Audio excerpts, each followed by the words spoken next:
Hi, in this video I will demonstrate how to change the operating frequency on both your base station and your node in SensorConnect.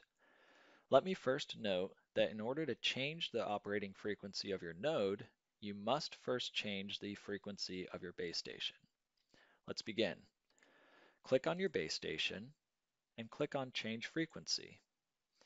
Under the New Frequency drop-down options, you will see that you have 14 channels to select from. Choose the channel you want to change to, then click on Change to Frequency.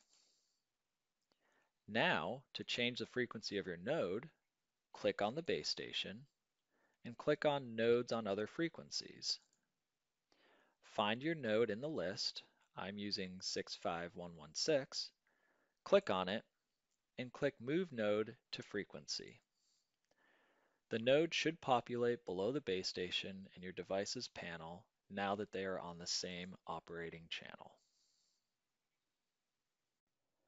For more information, or if you have any questions, please reference the product user manual found on our website, or you can contact technical support by phone or email.